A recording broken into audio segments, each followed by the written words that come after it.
भूतं च भव्यं च सर्वं यश्चाधितिष्ठति स्वर्यस्य च केवलं तस्मै ज्येष्ठाय ब्रह्मणे नमः।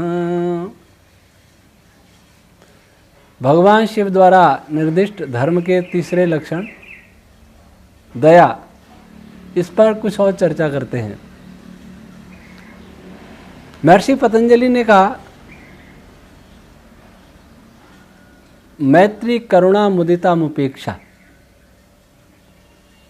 उसमें करुणा दया है, वो दुखी को देख करके दया होनी चाहिए, ऐसा उन्होंने कहा।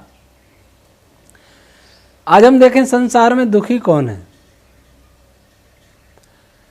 और इससे भी पहले दया कौन कर सकता है।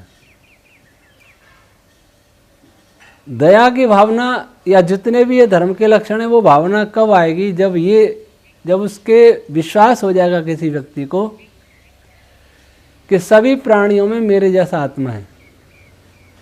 जब तक ऐसा विश्वास नहीं होगा, जब तक न तो अहिंसा होगी और न दया होगी। सबसे पहले ये विश्वास उसको होना चाहिए कि सभी प्राणी चेतन है, मशीन नहीं है, रोबोट नहीं है, जड़ नहीं है, और एक परमात्मा की सत्ता भी है। उस परमात्मा के परिवार के सभी प्राणी सदस्य हैं, ऐसा भी विश्वास होना चाहिए, नहीं तो दया नहीं आएगी। यंत्र किसी पर दया नहीं करता, रोबोट किसी पर दया नहीं करेगा, वो अपने मालिक को ही मार डालेगा। अगर संसार के लोग अपने को रोबोट समझते रहें, चेतन की सत्ता को नकारते रहें, तो इनमें धर्म के कोई लक्षण कभी नहीं आएगा। और ये मारकाट, लूटपाट, दुख देना, छीना झपटी, ये चलती रहेगी और वो सत्य में आ जाता है। जो भी आज विज्ञान की बात करते हैं, अगर वो कहते हैं चेतना नहीं है, तो वो सबसे बड़े अज्ञानी है। कहने को भले वो वैज्ञानिक कहते रहे, और उनका विज्ञान कभी सच्चाई को सामने नहीं ला पाएगा, चाहे कितना ही रिसर्च कर लें। जब तक उनके मन में ये विश्वास नहीं होगा कि चेतना है, अनिवार्यता है, चेतना के बिना सृष्टि न चल सकती है और न बन सकती है, कोई भी क्रिया नहीं हो सकती। जब ऐसा विश्वास होगा, तब उसके अंदर दया भाव भी आएगा। जब कोई मनुष्य किसी को सताता है, मारता है, तो वो ये सोचता है कि तो मेरा भोजन है, ये जड़ है। उसकी छटपटाहट, उसका चीत्कार, करुण क्रंदन उसको सुनाई नहीं देता। उसे लगता है कि मशीन आवाज करती है, वैसे ये भी आवाज कर रहा है। लेकिन वही छुरी उसी के गले पर चला जाए, तब पूछेंगे तुम रोबोट हो कि चेतन हो, बोलो। रोबोट तो रोएगा नहीं, उसको दुख नहीं होगा। किसी कसाई की छुरी को लेकर के कसाई की गर्दन पर रख के पूछा जाए कि तुम बोलो क्या हो, रोबोट हो, जड़ हो, या चेतना है तुम्हारे अंदर? अगर तुम्हारे अंदर चेतना नहीं तो तुम्हें भी मार देना चाहिए। तो ये चेतना पर विश्वास अनिवार्य है। आज संसार में जो सुखी लोग हैं, ऐश्वर्य संपन्न लोग हैं, उनको ये दिखाई देता नहीं कि दुखी कौन है। जो हमारे देश के कोई नेता, प्रधानमंत्री हैं और मंत्री हैं, या बड़े ऑफिसर हैं, बहुत बड़े ऑफिसर, या मुख्यमंत्री हैं, राष्ट्रपति, राज्यपाल, जब कहीं जाते हैं तो उनको दुखी दिखाई देते ही नहीं, क्योंकि उनको दुखी लोगों से दूर ले जाया जाता है। उनके चारों सुरक्षा घेरा इसलिए किया जाता है ताकि वो सामान्य आदमी से मिल भी न सकें और सामान्य आदमी का दर्द उन्हें पता ही न चले। कुछ सुरक्षा का भाव हो सकता है, कुछ छुपाने का भाव होता है। किसी गरीब को न देखें, गरीबी को न देख पाए वो। अगर कोई अच्छा राजा है, अच्छा मंत्री है, तो वो देखेगा तो करुणा भी आएगी, करुणा आएगी तो उसी के अनुसार नीतियां भी बनाएगा। लेकिन ब्यूरोक्रेसी उनको देखने नहीं देती, निचले नेता भी उनको नहीं देखने देते। क्यों? अधिकारियों से कहा जाएगा इतनी गरीबी क्यों है। पहले राजा लोग सुरक्षा के घेरे में चलते थे, लेकिन आम जनता से भी मिलते थे। कभी भी कोई याचक उनके दरवाजे पर घंटा बजा के आ जाता था। आज की तरह बैरियर नहीं थे कि 5-5, 6-6 साल पत्र लिखते रहो और कोई उत्तर ही नहीं। ऐसा पहले नहीं था। तो उनको क्या पता दुख क्या होता है। और कोई गरीबी से उठकर ऊपर पहुंचता है, वो भी फिर अपना धरातल भूल जाता है। उसको नहीं पता रहता कि मैं गरीब भी हूं। आज देखें तो पुरुषार्थी लोगों में, जो पुरुषार्थहीन है, जो काम नहीं करना चाहते हैं और अनेक दुर्व्यसनों में से ग्रस्त हैं, उनको गरीब होना ही चाहिए, होंगे ही वो। उन पर कोई दया नहीं होनी चाहिए। उन पर दया ये करें कि उनको सिखाएं कि तुम ये दुर्व्यसन छोड़ो, उनको समझाएं कि कई बार गरीबी बुद्धि हर लेती है। अगर कोई गरीब शराब पी रहा है तो उसको गाली दो, और धनी शराब पी रहा है तो उसकी खुशामद करो, ये नीति ठीक नहीं है। शराबी शराब पीता है, गरीब आदमी जिसको कहेंगे दारूडिया, और धनी बड़ा ऑफिसर और नेता शराब पीता है, पूंजीपति शराब पीता है तो वो बड़ा आदमी। ये कैसा दृष्टिकोण? यही पक्षपात हो गया। जो अहिंसा सिखाती थी, सबसे प्रीति समानता, वो यही खत्म हो गई। दुर्व्यसन गरीब के देखे तो अमीर के भी देखे। हाँ, इतना ही गरीब को ये समझाएं कि अमीर तो अगर पी रहा है तो पीने दो, मरने दो उसको, लेकिन तुम्हारा पैसा मेहनत का पैसा है। धनी से अधिक गरीब मेहनत करता है, परिश्रम करता है, और परिश्रम करके सारे दिन कमा करके दारू पी लेता है और कुछ नशे कर लेता है, तो उसका जीवन कैसे चलेगा? उनको कहा जाए संसार को मेहनती पुरुषार्थी लोगों की जरूरत है। जो पुरुषार्थहीन है, चाहे धनी या अमीर है, दोनों मर जाए तो कोई दिक्कत नहीं, धरती पर से बाहर हटेगा। महात्मा विदुर ने धृतराष्ट्र से कहा था कि 2 प्रकार के व्यक्तियों को संसार में जीने का कोई अधिकार नहीं, उनको मार देना चाहिए। कैसे मारना चाहिए? समुद्र में गले में बड़ा पत्थर बांध के समुद्र में फेंक देना चाहिए, जो तैर के भी ना आ सके। ऐसे कौन व्यक्ति हैं? जो धनी होकर के दया नहीं करता, दान नहीं करता, त्याग नहीं करता, और गरीब होकर के परिश्रम नहीं करना चाहता, दुख नहीं सहना चाहता। इन दोनों को डुबो के मार देना चाहिए। तो दया के पात्र वे हैं जो पुरुषार्थी हैं, जो कुछ करना चाहते हैं, तो उन पर उनकी सहायता करें ताकि वो कुछ कर सके, कुछ बन सके। ऐसे ही खैरात बांटना देश हित में नहीं है, वोटों के लिए। इससे देश की अर्थव्यवस्था नष्ट होती है। लेकिन आज इतना है कि गरीबों को जो बांटा जाता है, उसकी अपेक्षा कई गुना धनियों को, पूंजीपतियों को बांटा जाता है। उनके लाखों करोड़ लोन माफ हो जाते हैं। किसानों का, मजदूरों का लोन थोड़ा बहुत माफ होगा, उसमें भी बहुत परेशानी आएगी, लेकिन उनका बड़े बड़े पूंजीपति लाखों करोड़ माफ हो जाते हैं उनके। ऐसा क्यों? उनका माफ करने की जरूरत क्या है? दया धनियों पर नहीं, दया दुखियों पर। धनी को देख करके प्रसन्न होना और दुखी को देख करके दया करना, तो दया दुखी से जुड़ी हुई है। धनी कोई दया का पात्र नहीं है। धनी सम्मान का पात्र है, अगर उसका धन सही है तो सम्मान का पात्र है, प्रशंसा का पात्र है। उससे ईर्ष्या नहीं होनी चाहिए। लेकिन दया केवल दुखियों के लिए है। आज देखें संसार में तो सबसे ज्यादा दुखी कौन है? किसान और मजदूर, दो मुझे सबसे ज्यादा दुखी दिखाई देते हैं। जरा सोचें कि एक मालिक, किसी कंपनी का मालिक, अपने यहां जो कर्मचारी रखता है उसको कितना वेतन देता है। वो चाहता है वो व्यापार, उस समय उसकी बुद्धि हर समय व्यापारिक बुद्धि होती है, मानवता नष्ट हो जाती है। जब व्यापारिक बुद्धि बन जाती है, व्यापारिक बुद्धि से हर कार्य होता है तो मनुष्यता समाप्त हो जाती है। वो सोचता है कम से कम वेतन में अधिक से अधिक काम लिया जाए।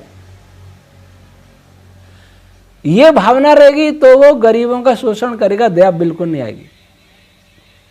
जितना अपने मजदूर को वो वेतन देता है उतना तो उस धनी के बच्चे एक एक दिन में जेब खर्च कर देते। यही मैं देखता हूं।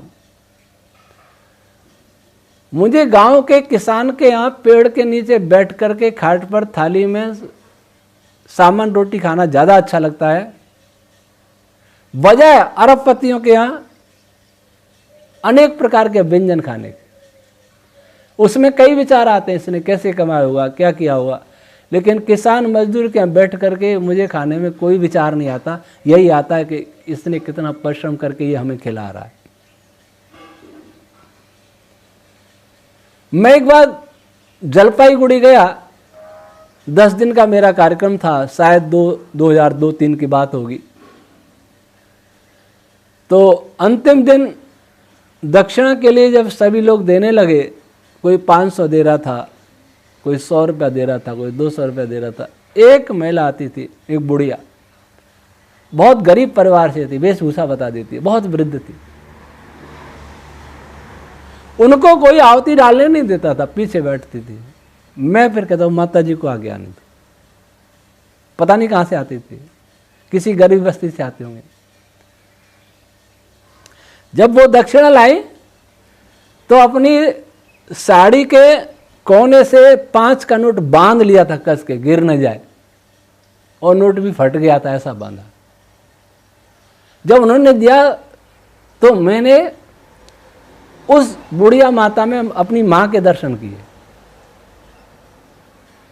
और मैंने उनसे कहा कि आपकी यह दक्षिणा 500 से ज्यादा है। लेकिन समाज उनको दुत्कारता है। और जो धन वाले, जो धनपतियों की महिलाएं थीं, वे नहीं चाहती थी कि वो भी आहुति डाले, पीछे बैठी रहे। ठीक कैसा व्यवहार करते हैं हम, जिनके हाथों के परिश्रम से हम करोड़पति अरबपति हुए और हो रहे। मजदूर हड़ताल करते जब मालूम पड़ता है फैक्ट्री के मालिकों को क्या होता है मजदूर की कीमत। उनके बच्चे भरपेट रोटी न खा सके और हमारे बच्चे अर्थात धनपति के बच्चे क्या क्या खाते हैं कहने की बात नहीं। खाना ही सब कुछ नहीं है, बहुत कुछ खर्च करते हैं। ये धर्म के विरुद्ध है। श्री राम की पूजा करना अलग है, नारे लगाना अलग है, मंदिर बनवाना अलग है, लेकिन श्री राम की भावना के अनुसार जीवन चलाना वो बहुत कठिन है। उन्होंने तो क्या था, हे भरत, जब चित्रकूट मिलने आए, क्या तुम अपने सेवकों को बिना खिलाए स्वयं सुस्वादु भोजन अकेले तो नहीं कर लेते हो? इसका अर्थ सभी धनपतियों को समझना चाहिए, जो भी श्री राम के भक्त हैं उन्हें समझना चाहिए। क्या विश्व में कम्युनिस्ट देश हों, पूंजीपति हों या साम्यवादी हों या हमारे जैसे समाजवादी हों, क्या कहीं व्यवस्था है कि किसी का मजदूर अच्छा भोजन कर सकता है? क्या उसको इतना वेतन कहीं मिलता है दुनिया में? नाम समानता का करते रहो, नाटक करते रहो वोट लेने के लिए। फिर बारी आती है किसानों की।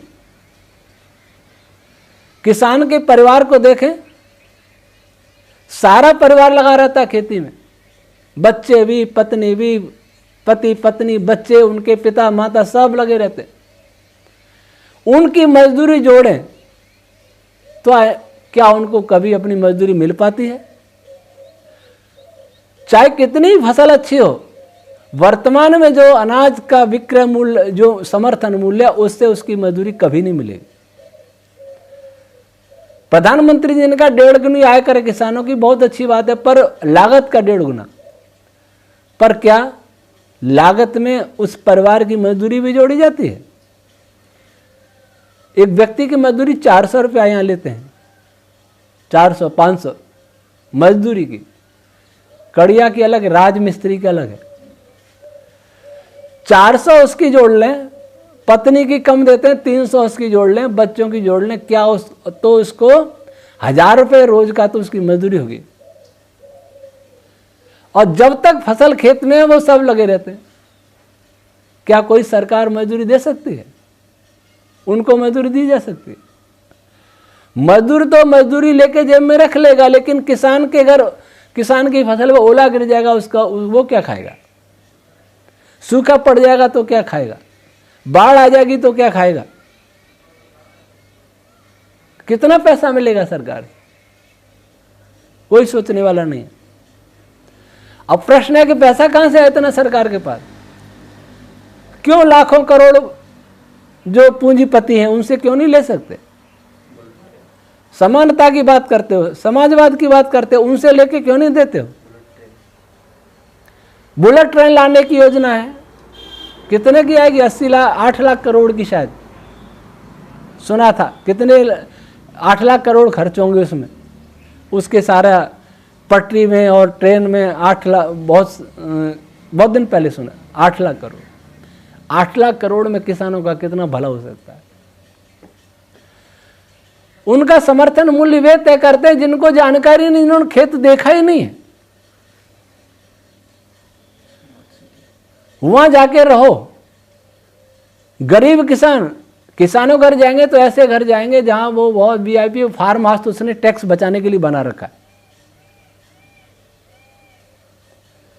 गरीब किसान के घर जाओ, छोटे किसान के घर जाओ और देखो वो क्या खाते हैं, क्या पहनते हैं, कितना काम करते हैं। बीमार होने पर वो अपनी चिकित्सा करा सकते हैं, नहीं करा सकते हैं। वो बच्चों को पढ़ा सकते हैं कि नहीं पढ़ा सकते। ये सब देखेंगे तब दया आनी चाहिए, तब नीतियां बननी चाहिए, तो दया का भाव नहीं होगा। बिना दया के नीतियां बेकार हैं। और जितने भिक्षुक घूमते हैं, हम ये तो कहते हैं भिखारियों पर प्रतिबंध लगाओ, कोई भीख न मांगे, पर क्या उनके लिए कोई दूसरी व्यवस्था भी हमारे पास है? ये ठीक है कि बहुत से भिखारी फर्जी घूमते हैं, ठग होते हैं, लेकिन केवल इसी बहाने भिखारियों की उपेक्षा करना उचित नहीं है, क्योंकि हमारे देश में वास्तव में गरीबी भी है। मैं तो कभी कभी सोचता हूं कि मुझे कभी भिक्षा मांगनी पड़े तो मुझे भी लोग पाखंडी कहेंगे, कोई रोटी नहीं देगा, क्योंकि भिखारियों के प्रति दृष्टिकोण बदल गया है। मानता हूं बहुत सारे ठग होंगे, भिक्षा मांग के शराब पीते होंगे, या पैसे वाले बच्चों को पकड़ करके फिर भिक्षा मंगवाते होंगे, पर क्या कोई वास्तव में गरीब नहीं होगा? ऐसा मैं नहीं मानता कि भारत में गरीबी नहीं है।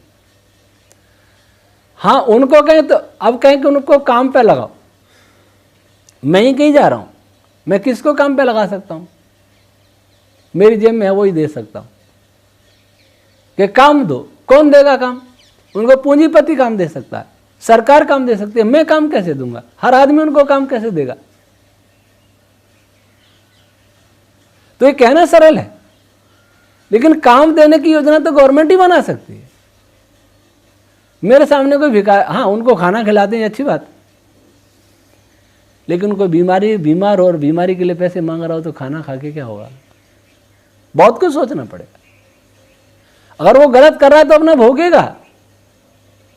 मैं ज्यादा उसकी छानबीन में क्यों जाऊं? अगर हम भिखारी की छानबीन करने लगेंगे तो हम गए जोधपुर, रास्ते में भिखारी मिला, हम जोधपुर किसी काम से गए, अब ये छानबीन करे भिखारी कहाँ से आया, वास्तव में भिखारी है, वास्तव में गरीब है या नाटक कर रहा है। तो अपना काम तो छोड़ो, उसके पीछे लग जाओ। फिर ऐसे नहीं होता।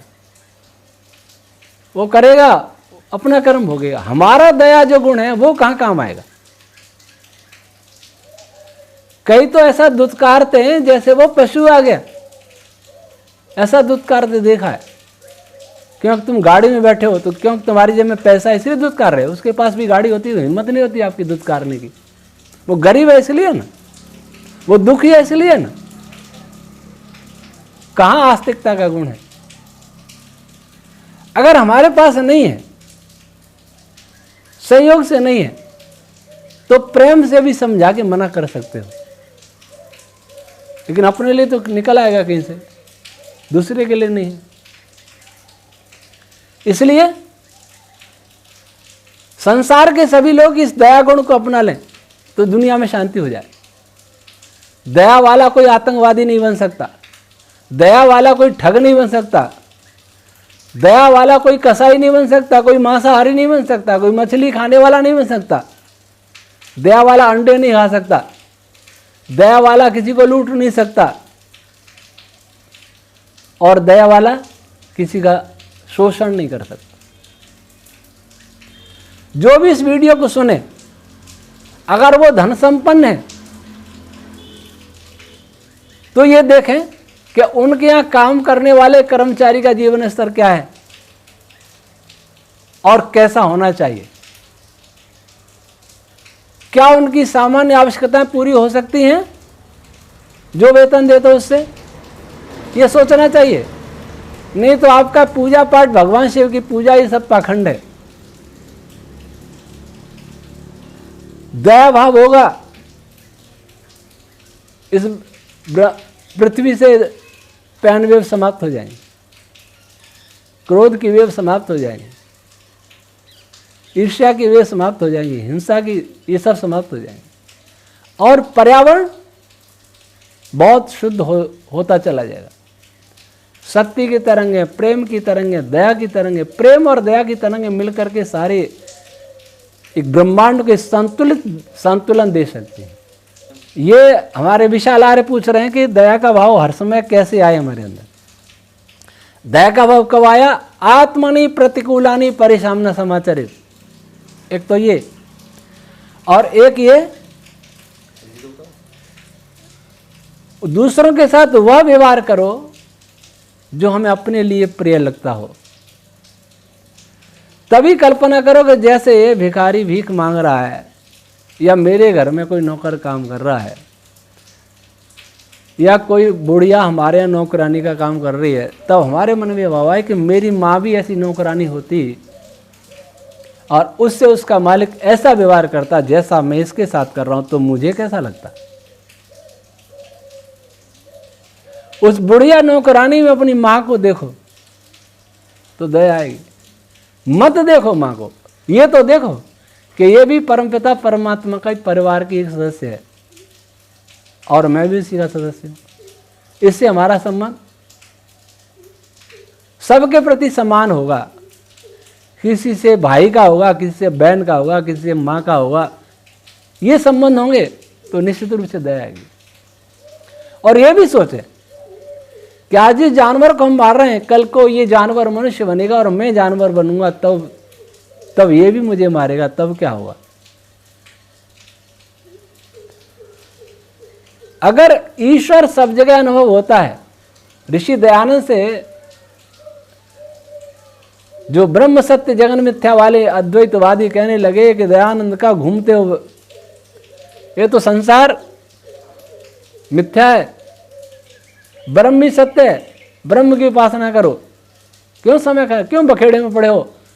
तो ऋषि दयानंद ने उनसे पूछा कि वह ब्रह्म कहाँ रहता है, जिसकी तुम उपासना कर रहे हो ब्रह्म कहाँ रहता है। क्या वो तो सबके हृदय में निवास करता है।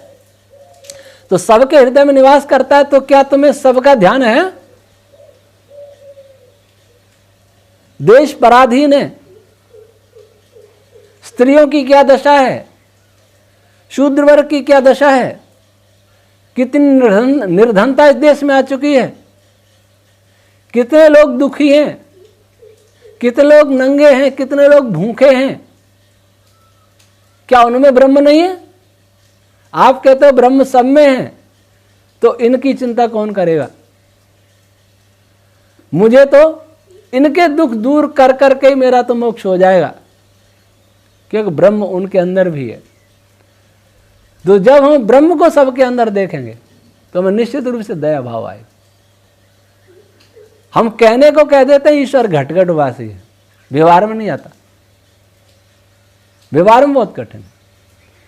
कहने को कह दो कि आग से हाथ जलता है, किसी का जल जाए तो खुश होते हैं कि जल गया। कोई रोड पर गिर जाए तो हंसी आती है कि नहीं? ठोकर लगे तो हंसी आती है, और अपने ठोकर लगे तो रोती है, रोते हैं। क्यों? क्योंकि हमने सब में ब्रह्म को नहीं देखा, हमने सब में जीवात्मा को नहीं देखा, जो हमारे जैसा जीवात्मा है वो नहीं देखा। तो सब में ब्रह्म को देखेंगे और सबको ब्रह्म में देखेंगे,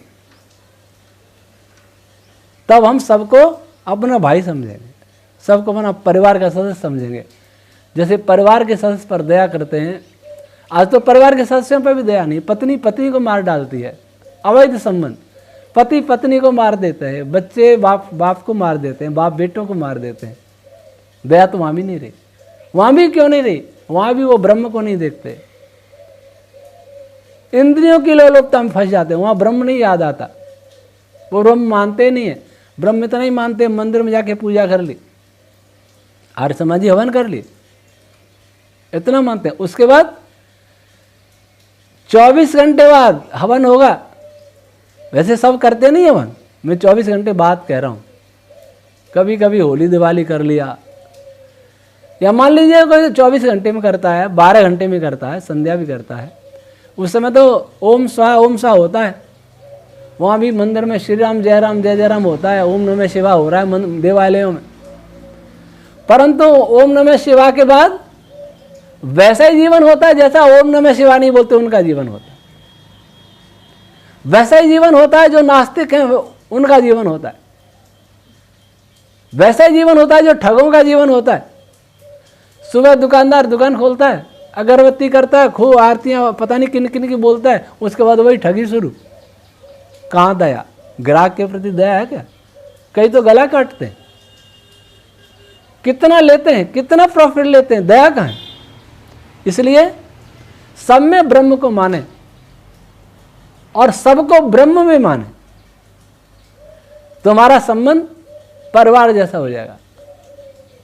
वास्तव में परिवार, झूठे परिवार नहीं, वास्तविक परिवार। वास्तविक परिवार वही है जो सब में ब्रह्म को देखे, तो हम सब पर दया करेंगे। और ऐसा नहीं हुआ तो किसी पर दया नहीं आएगी, राक्षस बन जाएंगे, राक्षस। तो आज राक्षस ज्यादा बन रहे, मनुष्य कम रह गए, देव तो हैं ही नहीं। इसलिए तीसरे लक्षण को अपनाएं। आस्तिक व्यक्ति ही तीसरा लक्षण अपना सकता है। अब अगले लक्षण की चर्चा फिर करेंगे। ओम शम।